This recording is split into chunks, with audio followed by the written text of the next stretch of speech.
Hello everyone! Yes, you have seen right, this is an almost uncut video of me painting the picture you've seen on the thumbnail. Yes, it is 2+ hours long. I could have easily just cut and sped up most of it and got it down to a comfy 5 to 10 minute video and it just get lost in the slew of other videos. I had this illustration so long in my mind, the sketch was lingering on my desktop for so long, and then between the stages of painting I took so many breaks. It just felt wrong to do one short video and be done with it. Call it a rebellion against the fast pace of social media for artists. This piece is on an A2 paper. I have never worked this big before, but I knew I wanted to get the details in as best as I could. A4 would have been too small. Even A3 wouldn't cut it. Of course, I'm not like one of the masters from way back when they did those gigantic oil paintings full of detail. I admire them, admire that they could spend literal months or even years on one piece and could be recognized for it. But now look at my channel and any other small artist here on YouTube. The only reach we might get is through shorts. Will I use shots from this long video to make several shorts? Of course. I was torn if I should even do this long one. Why should I spend so many hours cutting the unnecessary breaks, blurry scenes, and even this voiceover when no one will actually watch through this? In the time I make this, I could easily make 3 shorts or more. Not the lazy ones. I add subtitles and stuff. To be very honest, I think I'm doing this to prove something to myself. I've spent easily more than 24 hours on this. I didn't track it exactly, but it is around that much. Maybe even more. A whole day of my life to be just seen for a couple of seconds and then be done with it.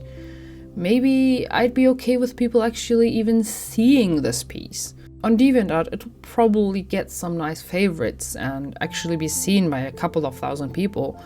And to be honest, that page is keeping my sanity in place, as Instagram is actively not showing it to the people that actually decided to follow me. But oh, a short I did a couple of months ago keeps getting recommended. It sounds like I'm complaining, but it's just a matter of fact. This not showing stuff to followers had happened years before on Facebook, and it's no surprise this is the case for Instagram now too. I just shrug and continue. It is not like I don't mind editing videos. I actually love it, but it's so discouraging when people that seemingly follow you don't even watch it. Not even click on it. I used to have a food/cooking channel. I reached over 1,000 subs too. I worked on it for 3 years. Every week I would publish a video. I improved in those 3 years immensely and I do not regret doing that. The experience is invaluable, but I have stopped because I'd barely break past the 20 views. With the 1,000 people deciding to follow you, you'd hope to get at least 100 views. But most of the ones I got were from people that didn't even sub me. I probably didn't do a good job, but there's so much one can do without losing the passion. I first decided to do less videos, every 2 weeks, improve the thumbnails, the editing, the everything. No difference. So I just one day decided to stop. It was harming me more than helping me at that point, and it felt relieving. It's okay to quit. It's okay to fail. How does this rambling relate to art? It is not much different, really. You spend hours on a piece to be then just swept under the slew of other pieces. One might say, don't do the art for others, do it for yourself. And you're perfectly right. I love doing art. I'm very proud of the improvement I have made over the years. But do you know why I started doing art seriously again after about a decade of a break of it? Because I want to tell a story. The story saved my sanity in the infamous years of the thing that shall not be named. I have the Word file sitting here right on my desktop. A detailed outline, around 60 pages, and I was debating if I should rework it to be printed as a novel. But after seeing how the written word can be dragged into any one direction, I decided against that. A comic? Well, humans are drawn to visuals. You can still interpret different things, but the vision is clearer here. So I just began. I at first stressed out about the first page, like a lot. It was all digital. I worked on it and it just didn't sit right, and then I remembered my journey with my old channel. So I just continued. I told myself that with each time, with each page, I'd be better, improve something, and that the story itself mattered more than anything else. One Punch Man is the best example for that, I presume. Is my story a One Punch Man level? I don't think so, but hey, it's just one example. And what can I say? It has been almost 2 years since I started sharing the comic, 1 page each week, without fail till now. I mean, I still continue doing it, don't get me wrong. And yes, I cringe hard at how those very first chapters look like, and I know in a couple of months I will dislike the pages I'm now happy with. But you know what makes it all worthwhile? People start to react to it. People show interest. Heck, I now have 3 Patreon supporters. 2 of them are friends I have in real life. 1 is a complete stranger. These people saw potential and saw me worthy of support. I didn't beg them to support me. I just showed them what I was doing, and they just found their way on Patreon. I think that's why I want to give this long video a shot in the dark. I like to watch long-form videos on here. It is usually very thought out, is well edited, and I gain insight about so many different things. Will this video give you insight? I don't know, but if you do have thoughts, I'd love to hear it in the comments below. So, what is this picture about? It is showing Bohan, one of the protagonists of the story I mentioned, which is called Isar's Vengeance. So Bohan here is just regaining his strength to get back up to continue fighting, with most spirits cheering him on. But if you observe some other characters, you see that woman in the back, for example, is actually very pissed. Leha Rosa is her name. A despicable woman who used him and died at his hands. A child holding onto him as if asking to be picked up. I later added tears. If you're observant, you'll see the detail. I mean, I'm not that far into the story yet, but a small spoiler can't hurt. Especially considering that the people actually following the comic and the likelihood of them seeing this video in its full length is very unlikely. The child is Bohan's and Leha Rosa's. He is way older than he got the chance to be, but I imagine that the baby's soul grows older in the afterlife. At least in this universe it does. Is the image depressing? Probably. But so is, or rather was, Bohan's life before Isar. Their adventure is not one without any trouble, but Bohan gets a second chance at life, a chance that he never imagined possible. So what is the actual story about? In short, Isar is a 20-year-old woman that seeks revenge against the emperor that killed her brother and took the life force of the rest of her family. She tried to just live with the fact, but the influence of the emperor keeps growing, so she decided she'd do just something. Anything. To stop him. What can a lone woman do against a powerful magician and ruler? Well, that you'll have to read the comic for. I'll have the links to that in the description if you're interested. I got it on several web pages, so just choose the one you prefer. But because you're now here, I think it would fit that I could just read you till the point I've gotten in the comic. Mind you, there will be no descriptions of how someone looks like or how certain places are laid out, because I just wanted that outline. Plus the comic and the outline will have differences, such as the thing about adaptations. Some things just get lost and some things are added. Let's see how long it will be in total to read that out to you. Enjoy! Isar's Vengeance by Lyra Morgan. A young woman stands on a hill overlooking the fields beneath her, stretching to the horizon as the sun begins to set. She holds up her right arm where a hawk swoops in to rest and gives a squeak of approval. Isar, my girl, we got the right trail. She stretches out a finger and follows the turned over soil from an army that passed through the fields, leaving a muddy path behind. The last camp was a day's journey behind, so they can't be much further ahead, she concludes. She starts her descent as Alsar opens her wings and decides to follow her companion from above. The white speckles of her feathers gleam in the setting sun. "Due west, eh?" the woman says as she follows the hard ground, avoiding to go too close to the muddy mess. Isar, as that was her name, has been following the army of the Manur for a month, losing them time and again. As she despises using magic, she only used her trekking skills and lent an ear to the villagers that were unfortunate to be in the path of the Manur. She traded the rabbit skins she hunted with Alsar for food and other supplies. The latest village, half a day's journey from where she was fortunate enough to have not as many people harvested. Maybe they went to war like so many others her age and younger.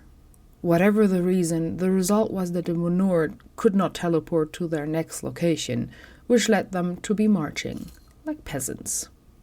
Isar huffs at the thought.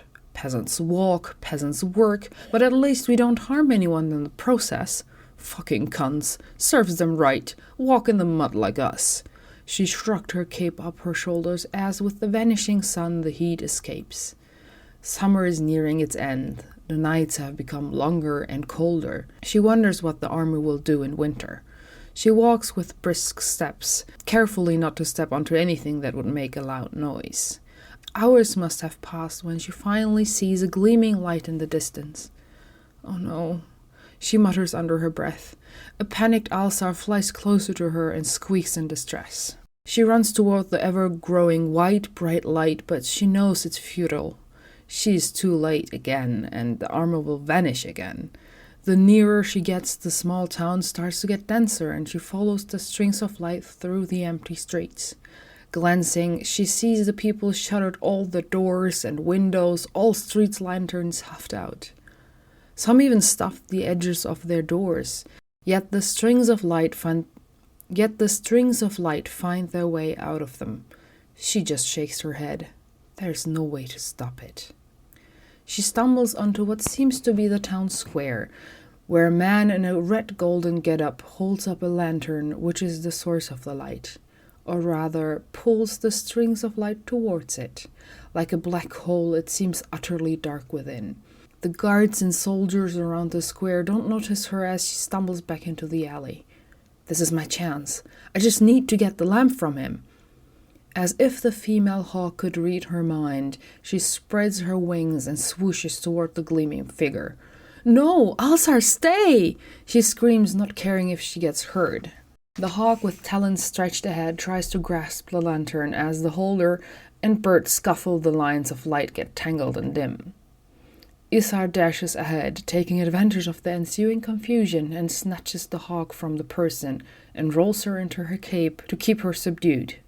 The holder of the lantern, a man at least a head taller than her, looks at her in rage. His eyes are a piercing yellow with bloodshot eyes. No, they are not bloodshot. They are bright red. How dare you disturb the ritual? He whispers, barely heard, as the soldiers close in on Isar and a squirming bundle of bird. Isar never had seen the face that was feared throughout the continent. The emperor, the magician. Sweat drips down her forehead, and without thinking she tries to yank the lamp off his hands. But alas, the grip is tight, and as she releases Alsar, she soars up into the sky. "Fuck," she mutters and tries to dash away from the soldiers that have encircled the whole square, closing in on her. As she is about to raise her hands to surrender, an explosion breaks the ranks of the wall of soldiers, and she runs right through it. "Get that girl!" an officer roars, but the magician raises his hand, which makes everything go silent. Only the crackling of the minor fire that broke out because of the explosion can be heard. "Let it be," he whispers, but it can be heard throughout the streets, sending shudders up Isar's neck. Isar runs through the streets, not looking where the road leads, and she ends up in a dead end. A door opens, and she gets pulled inside. Chapter 2. She gets yanked inside a dimly lit room, big enough to hold 50 people, but only about a dozen are there. It looks like a bar. The person that took her in is a burly woman in her 40s and glowers at her. "What do you think you're doing? Want to get the Emperor more riled up and punish us even more? She roars, pointing at a couple of people lying on the ground, perfectly still. Some have barely a mustache, some are middle-aged. Isar drops her gaze while sitting on the floor. That lantern sucked out their life. Usually the young ones, but not always. She thinks as she sees a burly man about the age of her rescuer on the floor, with the rescuer watching over him. Again, the outside lights up and a person drops to the floor. Oh no, no, no, no, no, no. She screams as first her feet fail to respond. Her torso goes limp, her arms fall down to the floor. She cries as a thin string of light escapes her mouth and trails under the door. Isar sees her younger sister in the woman's face, tears running down the soft cheeks, steel grey eyes begging for help. The people in the bar lay the girl down and lower their gazes. They have seen this before. The only person that seems to carry on without a reaction is a man sitting in the far corner, enjoying his drink. The hood is brought down into his gaze so that she can't see his face. The army is soon going to teleport away, and you won't even have a corpse to bury. Isar says, getting louder with every word, now standing up again. Why do you allow this? Why do you just stand there? We only need to get our hands on the damn lantern of his. She screams and points at the people that avoid her looks. The woman in her 40s slaps her. You filthy Gunayan, you wouldn't know what it means to lose your home. Isar looks bewildered. She hadn't noticed that she was so far from her father's homeland. Isar looks surprised. She hadn't mentioned her name, and she does have the darkest skin, but it is much lighter than the ones like a true Gunayan, namely brown-skinned people, usually not the tallest, but then again, she looks like the nomads from the south with her getup. Lose my home, she whispers, thinking of the travels with her family. Her older brother looking like a true Ghanaian, the younger version of her father. Her younger sister, a striking image of her Kuzan mother. Isar runs from her brother over the hills, hunting with our hawks, while her sister helps their mother cook. Two babes are close to the fire, gurgling in delight. I'm not filthy. I'm a Kuzan and a Ghanaian, and I care about my home like you do. Why do you think I chase them, huh? Isar looks up in rage with a tear running down her cheek. The woman gets ready to slap Isar again, but she catches her wrist this time. Fine. You won't see me again, cowards. She twists the hand of the woman and lets her go. Isar heads to the door as there are ear-piercing screams. The people on the floor disintegrate to dust. Isar stands at the door as the whole city wails and the army walks through the portal, which looks like a great marble gate. As she steps out onto the streets, the windows have been opened, people looking distressed about. The town square is deserted, some crates left by the army are strewn about. Alsar soars over the roofs, following as Isar goes back to the center. I got so damn close. Again, I failed, she mutters as she inspects the magic mark of the portal. They were heading west for a while. Probably continue that way? She plays with her hair. Probably. You need help? A deep voice asks, and Isar turns around. A man, burly as a bear, with a similar cloak as hers, stands behind her, looking at the runes. It's the guy from the bar. He is unusually tall for a Ghanaian, but a Ghanaian indeed. If you understand magic, sure, any help is appreciated. She shrugs and scoots aside.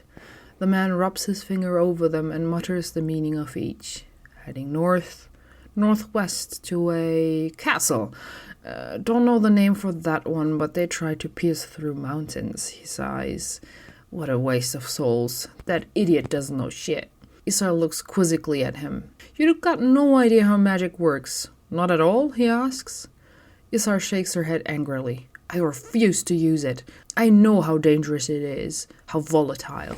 Yet you try to get your hands on a container of one, a forbidden one nonetheless, without knowing what you get yourself into. He gets up and gives Isar a hand to rise up as well. Name's Bohan. Look, if you want to follow that cunt, you need at least some kind of understanding of it. He grins. I'm out of work, and I like your spunk. I'm gonna help you, fellow Ghanaian. He slaps Isar on the back, which drives the air out of her lungs. Weirdo, she mutters, but nods. She didn't have a travel companion for a long while. Isar from the Northern Sea. pointing at her brooch, showing her tribe's sigil. Gee, sea folk. Bohan makes a face, pointing at his brooch, and says, I'm from the plains. Isar gives out a snort. People from the plains are usually merchants and considered clever, but sometimes to their detriment. Bohan seems like a good guy, but anyone with too much interest in magic is in her eyes dangerous, but her guess would have led her the wrong way. Lead on, Bohan from the plains. A grin shows up on his face as they head north. Chapter 2.1. What is a Ghanaian of the plains doing here in the middle of nowhere? Isar asks. Could ask you the same. You northern sea folk love your water so much. I'm surprised to see you here. Miles and miles, no drop of sea in sight, Bohan says mockingly. As much as I love the sea, I'm a Kuzon as well. She points at her slightly pointed ears. The plains give me just as much peace as the sea. But that doesn't answer my question. I was a mercenary, Bohan says. You were a mercenary? Bohan nods as they walk on. He seems determined not to say anything else anymore. Some time passes. He points to a lake not too far off. Something for the sea folk to enjoy, eh? Isar glowers at him, but the prospect of a wash is too compelling. Plus, it seems to be the perfect place to have their camp. As Isar sets up her tarp as a resting place, she starts to undress herself. First the cape, which reveals a knife on her back. Next her boots, showing a set of 2 knives, one on each leg. While removing her gloves and arm braces, she reveals another one on the left arm. You're quite into knives, aren't you? Bohan mocks her. Easy to conceal, and you can ever have too many. Isar shrugs as she removes her pants. I don't know about you, but I need to wash myself. Could you take the first watch? Bohan nods, grinning wide. Don't get ideas, plains boy. Oh, give me some credit. A fellow Ghanaian would never, he says as Isar glares at him, standing only in her shirt. You heard me. Don't look, or one of my knives will get you. But you removed all of them. He points at the knives on the tarp. Those are not all, Isar says in a melodic voice. Isar gets into the lake, shuddering at the cold water as Bohan says without looking at her, Where in the world do you keep another knife? Secret, Isar says as she dives under.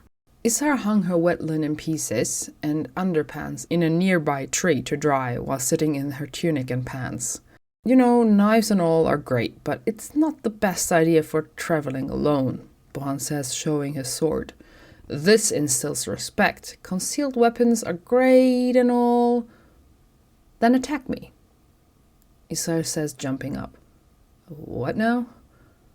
You hurt me. Attack me, Isar says while making a gesture to come. Without removing the sword from the scabbard, Bohan charges at her while Isar parries with sidestepping and picking up her knife from the ground, swirling around just as Bohan turns to take another hit at her.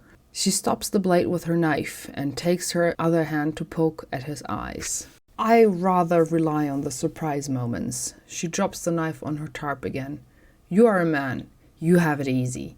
As much as I hide the fact that I'm a woman, she points at the linen pieces, I'm just not as strong as you are. So I rather not flaunt a big sword and draw unnecessary eyes on me. She takes Bohan's sword and holds it at her hip.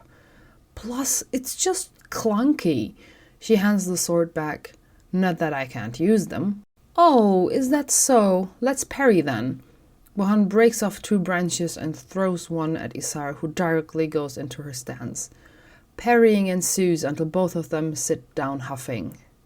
You're better than I thought, Bohan admits. Isar just laughs. Chapter 3. So, what's the deal with you wanting that lantern? Bohan says as they scale a mountain. It is the cause of all this mess, and I want to put an end to it, Isar says, looking down the steep decline. Isar is overjoyous as she circles around them, diving dramatically occasionally. The Emperor will get what he wants. I know that much of him, Bohan says as he pulls over a ridge and sits down for a bit. And how do you know that? Isar says as she plops down next to him. A shadow drops onto his face. Well, I said I was a mercenary, didn't I? Worked for him. Isar jumps up. You did what? What did you expect from a merc? You get paid for fighting. Dang good money that was, he shrugs. I have my beef with the Emperor too, but you gotta know your limits. I am able in magic, but... He looks at his fingers and lets a few sparkles form and plays with them. Isar slaps his hand away. Don't you dare use magic when I'm around. This is harmless, it's just... But Isar cuts him off. This is the cause of death to many. It uses life sources, she stutters. You don't know shit, Bohan says, laughing out loud. Life sources sound so scary. I mean, the Emperor does use human energy, for whatever sick reason, but magic is just reusing energy. He points up at the sun. I just used the warmth of the sun to make a few crackles. No biggie. He looks at her calmly. Nobody harmed. Isar sits down again and looks away from him. Apparently I'm more ignorant than I thought, eh? She sighs and he puts down an arm around her. I'll teach you if you want to. Isar removes his arm from her shoulder. No thanks. Let's move on. As they reach the top, the sun has set and Bohan sparks a fire. No fancy magic this time, Isar sneers. Why waste energy for something I can do myself? Bohan counters as the flame comes alive. The reason why the Emperor is an idiot. With that many souls, he could get his army into the castle he is heading to, even renovate it, but it would take a few more minutes. Piercing through the mountains and probably not even reaching his target, he draws a path and a mountain, one going through, one going around, and hitting the castle. He lies down in the grass. Plain waste of energy. Isar looks angrily at him. Those were people, humans. Why do you talk like that?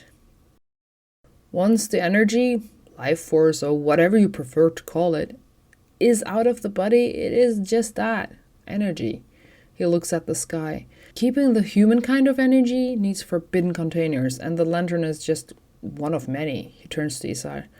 That's why I don't get why you're chasing him. If you steal his, he'll just find another. Isar, you said it was forbidden.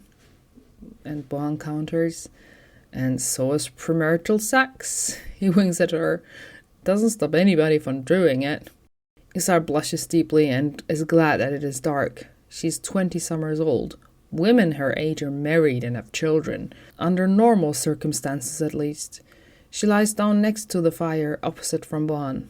Being half a Kuzan had made her more exotic to the Ghanaians, but her height intimidated many. Closes her eyes and hums a Kuzan lullaby. My mother used to sing this to us, you know. Such a sweet woman. She'd get angry at us for our mischief, but would calm down fast. She was a Kuzan, and we lived for many years there. People never accepted me as a Kuzan, though. I was always the Ghanaian. Bohan turns to his side, listening intently. My father always traveled between the two countries, being a merchant and all. Every summer we'd join him. It was glorious. She smiles. Not being called a filthy Ghanaian, feeling like home, you know? But there we were the Kuzans. So I never really belonged as well. Isar sits up. So one day, while we were resting with a nomad camp close to Kuzan, army scouts found us. The Emperor came rushing in, lifted his lantern and started to chant. We didn't know what was going on. My brother rushed to the Emperor with his sword drawn, and he was cut down. He was barely 18. My sister's energy got sucked out of her. My mother, the twins, all the people, they dropped. Isar buries her face into her armpit. I don't know why I was spared, but I was the only one left. Elsa was out and about when they came.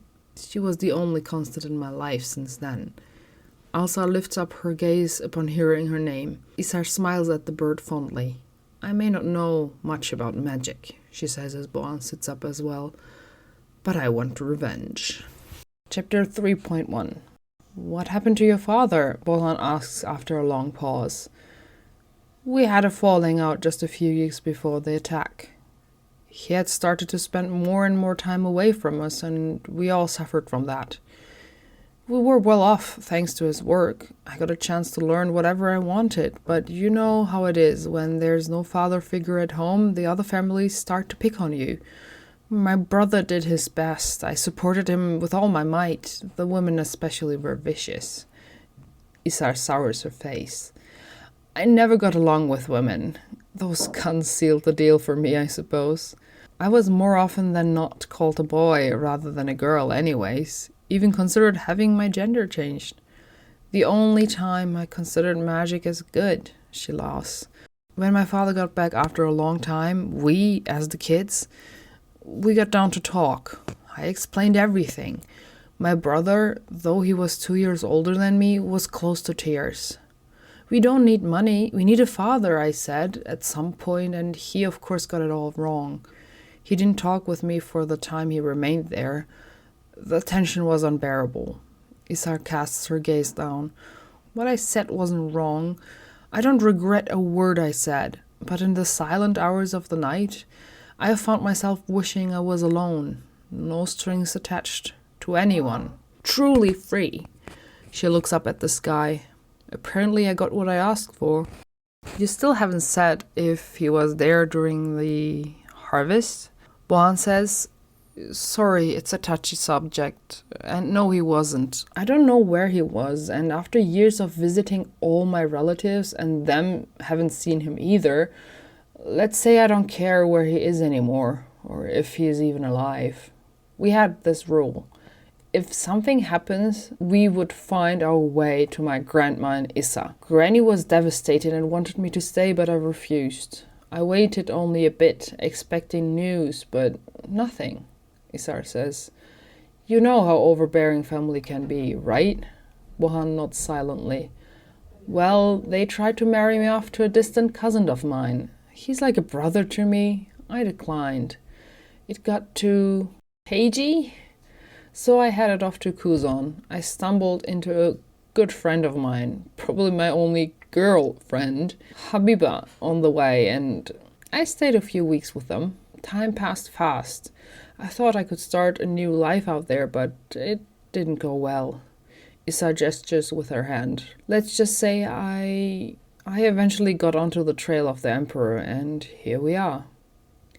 Here we are indeed, Bohan says. Chapter 4.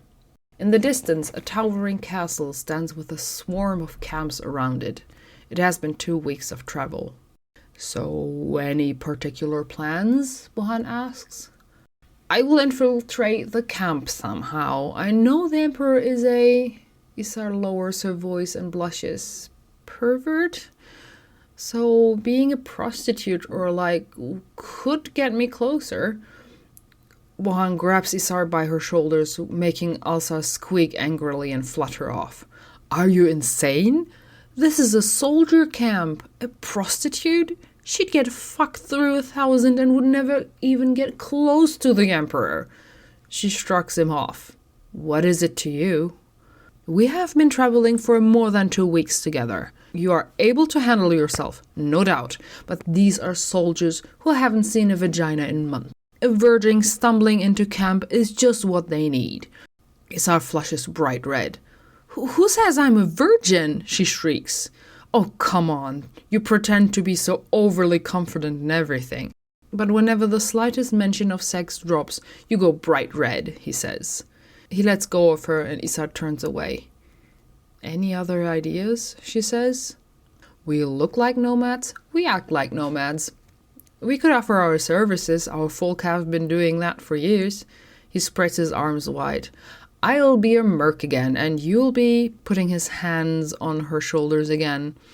My wife. He grins mischievously. She puts her hand on his face and pushes him away. Pretend wife. At best. Don't get any ideas. Me?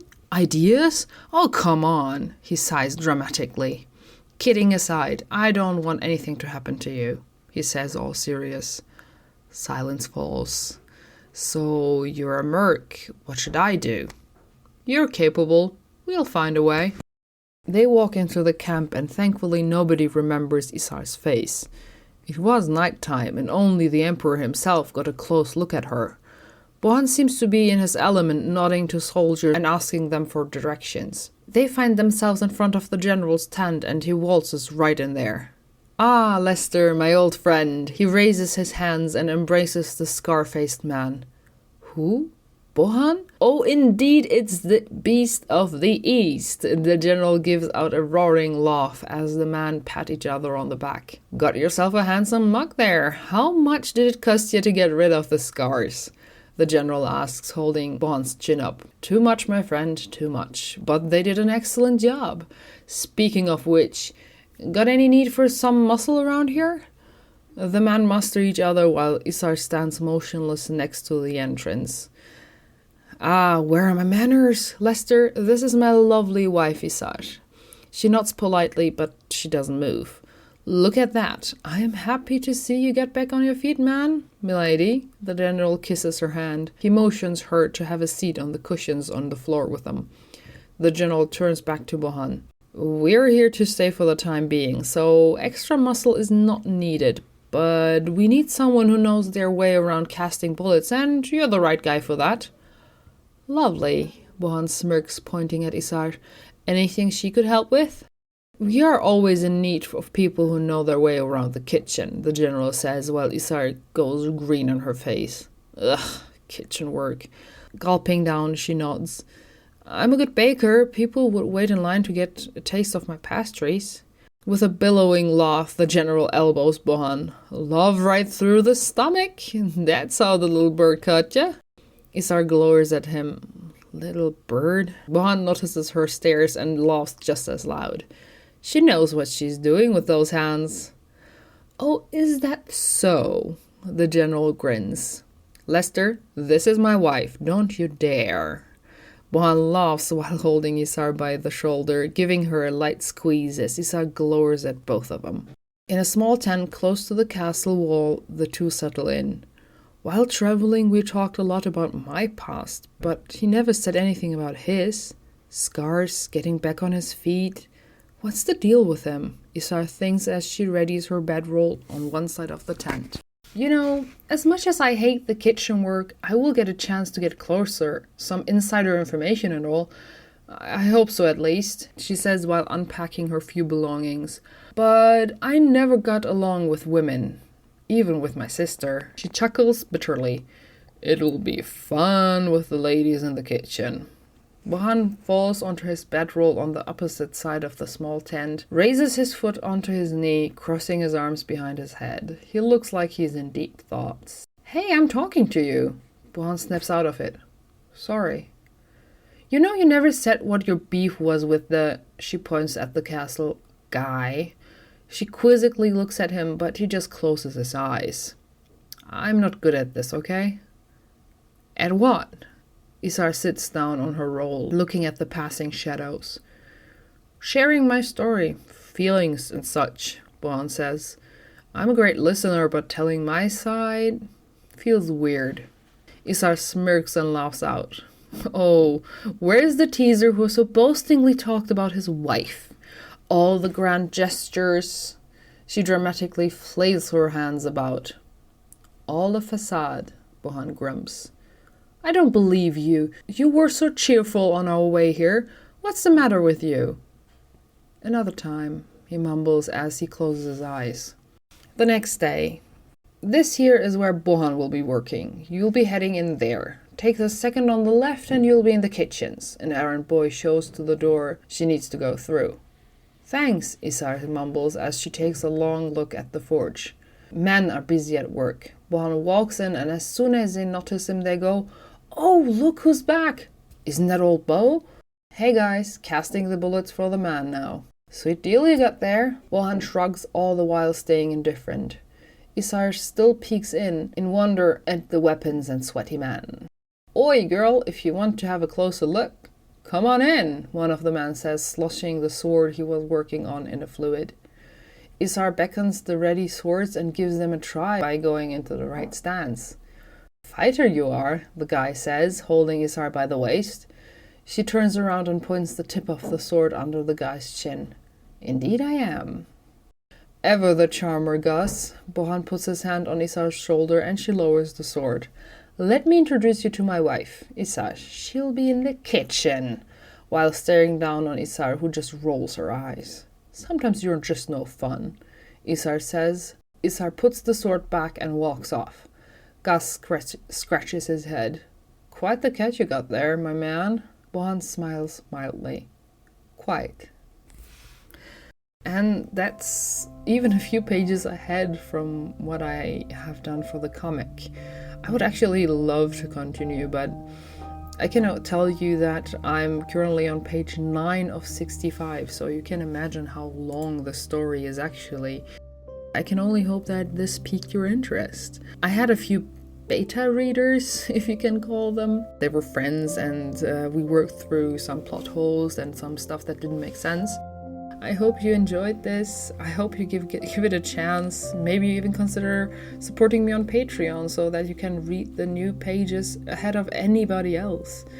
I don't know, maybe I will do a reading like this again once I get further with the comic, but like I said before, there are stuff that I didn't take into the comic because either I wasn't skilled enough to do it at that time, or it didn't make sense in the visual style.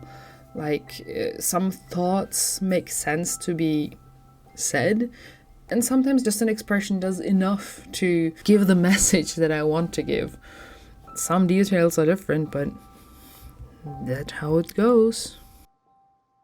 I have to admit, I didn't expect to have this much time left here. I'll try to cut down some moments here or there.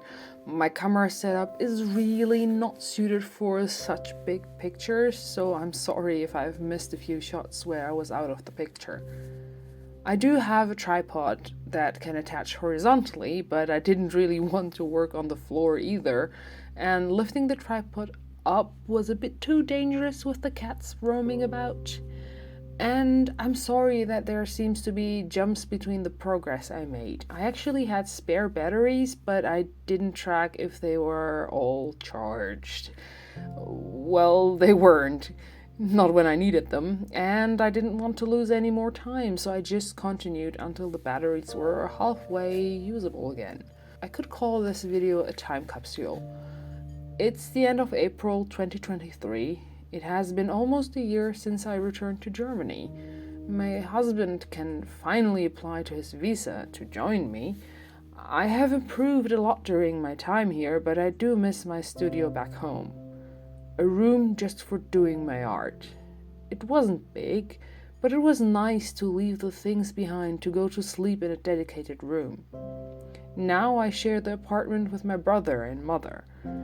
During the reading of the story, I had to stop quite frequently for them to shut up. Apparently my mic picks up more sound than I thought it could, and while editing this, they have wandered in to ask one thing or the other, making this process longer than it normally would. I wish I had the opportunity to give you the sounds I was making with my brush or my pencils while actually drawing, instead of putting some music on it. I mean, I do like... and it's driving me mad. I'm just not alone at home, and I can't draw in the middle of the night. I still have my day work. I have to either work in the evening when everybody is home, or on the weekend when everybody is home too, and I am a social person, so it's normal that they come talk to me, but it's stressful, especially when you do want to have some sounds while doing art, or anything for that matter. It was, and it is, hard to give up that freedom to do whatever you like, or just to tell your husband, well, could you leave me alone for half an hour? But when the economy is this bad, and around the world, Germany is not in a good place either compared to what it was a few years back, but it's better than Turkey. I simply didn't have a choice. I am glad to have the opportunity to come back to Germany. This is my motherland, literally. And the thing is, I do want to leave my current job for several reasons, but I don't want to risk anything until my Victor is back with me. Once he's here, once the paperwork is settled, I seriously want to do art as a living. As much as social media helps to spread your art, Actually earning a living from it is a completely different story.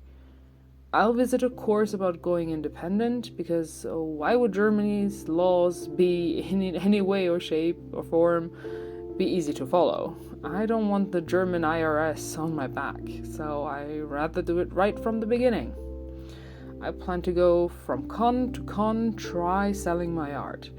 I know it won't be easy, but I can't know if I don't try. I don't want to look back 5 or 10 years down the line and say, oh, I wish I had tried. I'd rather try and fail than not have tried at all. Sounds like the one quote about love. It's better to have loved and lost than never loved at all.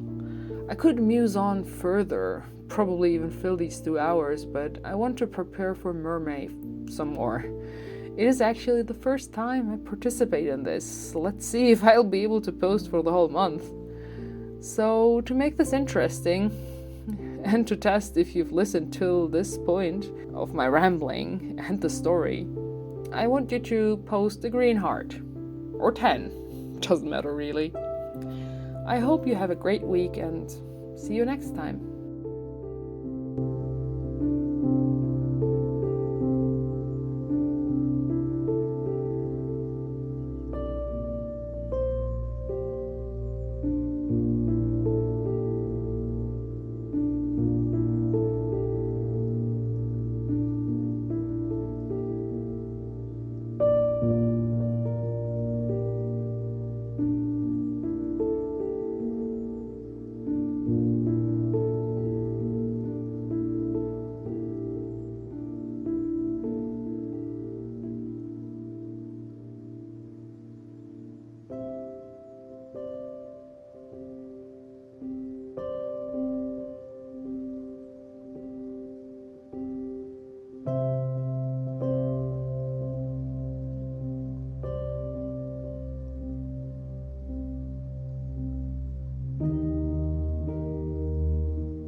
After taking all the necessary pictures, because this is not gonna fit into my scanner, I'm gonna use some, okay, this is not gonna focus, regular old hairspray.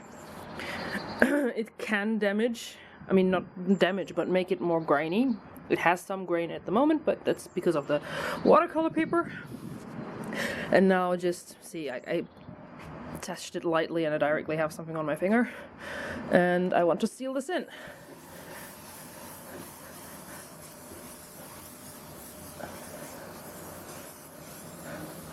This will require usually 2 or 3 layers, and then it's completely sealed, because I have had black ones and absolutely nothing is smearing off. Especially the upper corner is going to be bad. This lower corner is going to be really bad if I don't do anything. So yeah, that's the last step for me.